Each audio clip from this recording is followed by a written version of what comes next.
Hello everyone. We previously discussed arguing for God from geology, geography, and linguistics. Now we are going to move one level above from geology to astronomy, from geography to history, and from linguistics to culturology. So let's ask AI to provide an argument for each of them and then provide some objections to those arguments. Okay, so hello AI. I want you to provide an argument from astronomy, our universe as something between order and chaos. Creation and fine tuning are focus on the relation between universe and order, while formation and entropy focus on the relation between universe and chaos. How would you bring an argument for God from this astronomy?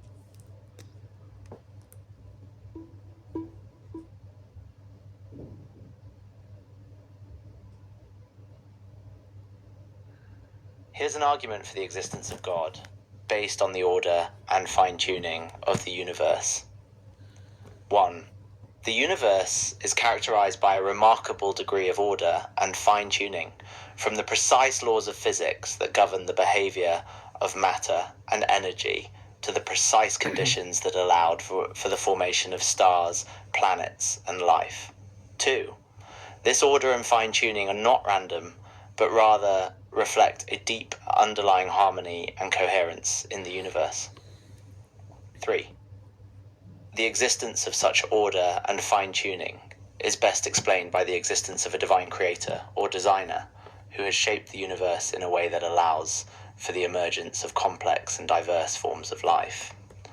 4. Furthermore, the ongoing Okay, so what you're saying is that the underlying order and harmony in the universe and its ability to provide life, its life permitting aspect is pointing towards divine creator. But there are some objections to that. Some might ask why there is also chaos in the universe. How would you respond to that?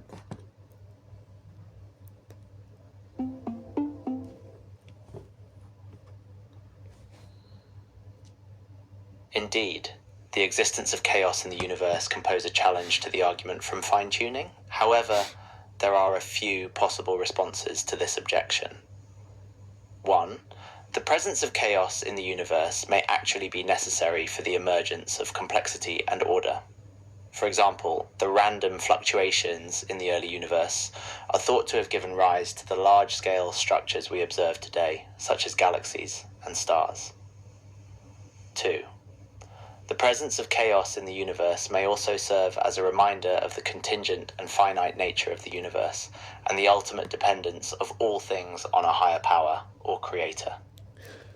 So, to clarify your point, when we look at a painting from a close perspective and focus on its details, it is chaotic, it's full of mishmash of colors. But when we have a holistic view, it's orderly. If it was orderly in both macroscopic and microscopic level, then we would have equated the painting with the painter. We wouldn't need to posit a transcendent painter. But when we see detail chaos in its very essence, we infer that there has to be a painter outside that painting that had provided that. Am I right? That's a great analogy. Just like a painting, the universe may appear chaotic or disordered when viewed from a limited or reductionistic perspective. But when viewed holistically, we can see the underlying order and harmony that give the universe its beauty and coherence. And as you suggest, the presence of detail, chaos in the universe may actually be an important clue that points beyond the universe itself to the existence of a transcendent creator or designer.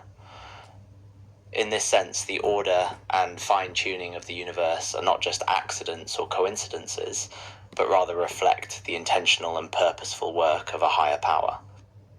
But it seems a bit like profligate to assert that, oh, there is all holistic and harmony. Where is the firm like argument? How can you be sure about it?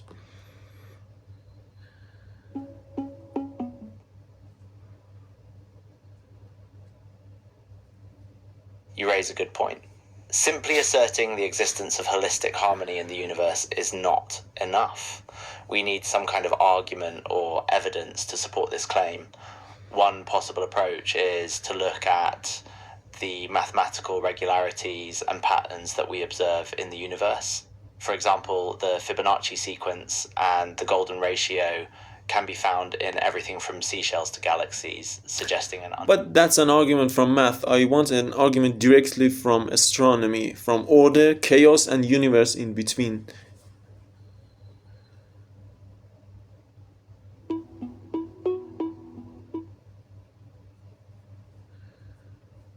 Alright, here's a more direct argument from astronomy.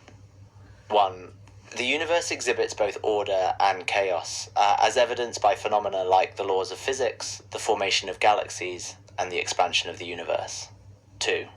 The fact that the universe exhibits both order and chaos suggests that it is not simply a product of random chance or accident, but rather reflects some underlying principle or force that transcends these categories. So to wrap up what we've said so far, we said that order is at the holistic and macroscopic level, although when we look at microscopic level, there is chaos in the very essence of universe. If there was only order, we would have attributed order to the essence of universe and say that universe just is, or it's self-orderly, or we would have adopted a pantheistic view. And if we only focus on its relation with chaos, we would become like, oh, everything is chaotic, pessimistic, and maybe an atheist. But when we see universe as a medium between order and chaos, at the same time we consider its relation with order that is governing and the ultimate uniting factor behind universe. And when we look at chaos, we understand that order is not inherent in universe, and universe needs a higher order rather than itself being equal to order.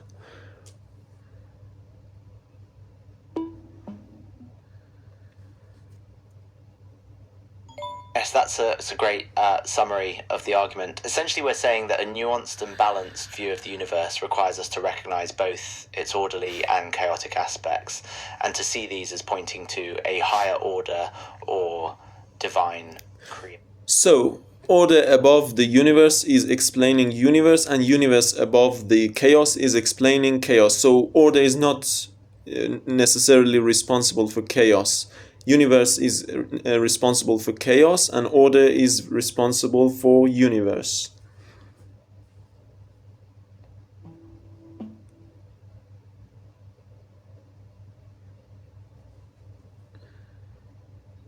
Precisely, the order that exists beyond the universe is responsible for the universe itself, while the universe is responsible for the chaos that we observe within it.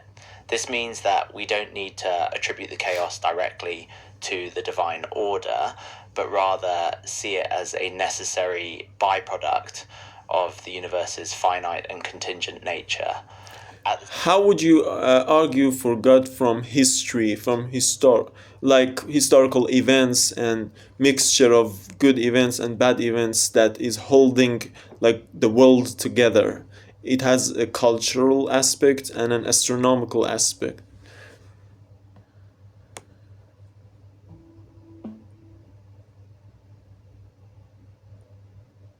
One way to argue for the existence of God from history is to point to the patterns and themes that we see recurring across different cultures and time periods. For example, many different cultures have independently developed similar ideas about morality, justice, and the existence of a transcendent power or deity. This suggests that there may be some underlying truth or reality that is being expressed in these common themes. How about Buddhism? I don't think Buddhism has a transcendent source, or some forms of Hinduism.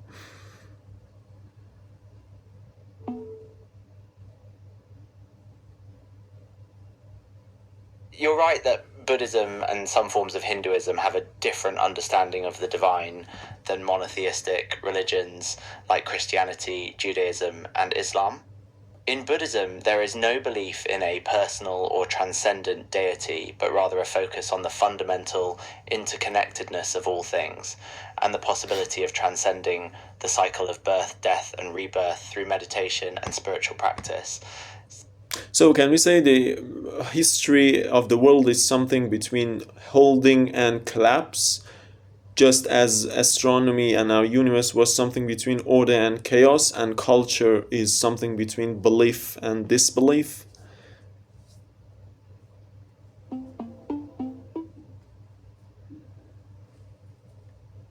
Absolutely. We can see this recurring pattern of opposing forces or dynamics in many different aspects of reality.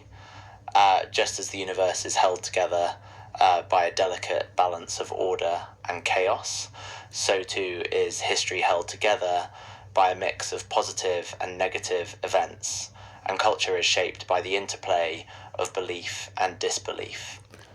So can we say holding of history has two main aspects of cultural belief and astronomical order? In other words, holding is a unity between belief and order.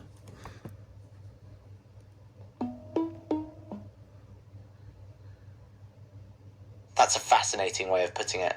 We can indeed see holding as a kind of synthesis or unification of these different aspects of reality. Belief provides a cultural and psychological foundation for human societies, while order provides a physical and astronomical foundation for the universe as a whole. back back to our discussion of Buddhism. I think atheism and Buddhism have chosen an indirect approach to a divinity, while theistic cultures and religions have focused on a direct approach. By direct approach, I mean they directly focus on truth seeking, while by indirect and skeptical approach, I mean focusing on falsehood avoiding. A in other words, like atheistic cultures have focused on avoiding evil things, while theistic ones have focused on approaching positive things, although each of them has a price. Okay, because when you focus on achieving positive things, you might at the same time move towards negative things, and if you focus only on evil avoiding, you might also avoid the highest uniform good.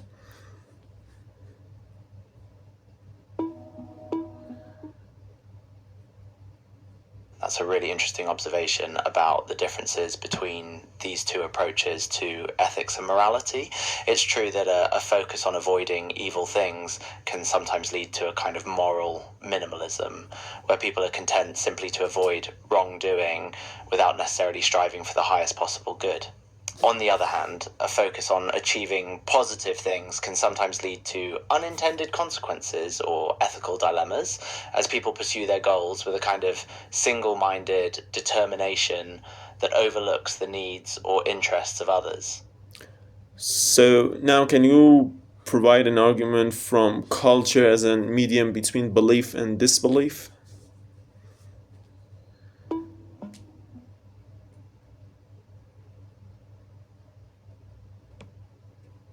Certainly, here's one way to frame an argument from culture. 1. Culture is a complex system of beliefs, values, and practices that shapes human behavior and identity. 2. While some cultural beliefs and practices may seem irrational or superstitious from a purely scientific or empirical perspective, they often serve important social and psychological functions, such as providing a sense of meaning, belonging, and purpose. 3, at the same time, many cultures also value skepticism, critical thinking, and the pursuit of truth, which can lead to a questioning or rejection of certain beliefs or practices. What do you think of my argument? Okay, first premise, there are two ways of approaching a deity, direct and indirect. Direct way of approaching divinity results in the explicit admission to theism. Nonetheless, it predisposes a culture to suppose an existing opponent for God, like polytheism, demonization of unbelievers, seeing others as against God, mistaking your own word with God's word. While then premise 3, indirect way of approaching God does not usually lead to confession to theism, nevertheless it is not conducive to belief in an existing opponent for God. No belief in polytheism, no exaggeration in demonization of others, no mistaking your own word for God's. And these are complementary.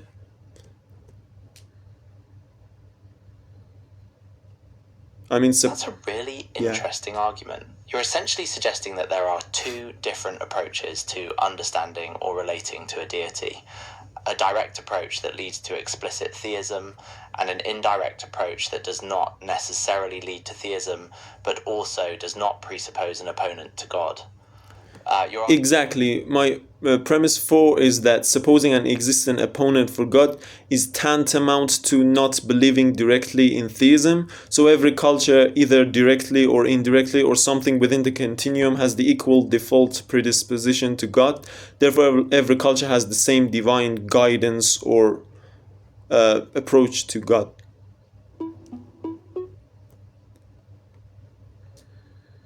That's a fascinating conclusion, and it suggests that all cultures have the potential to access or experience some form of divine guidance or wisdom, regardless of their explicit beliefs or practices.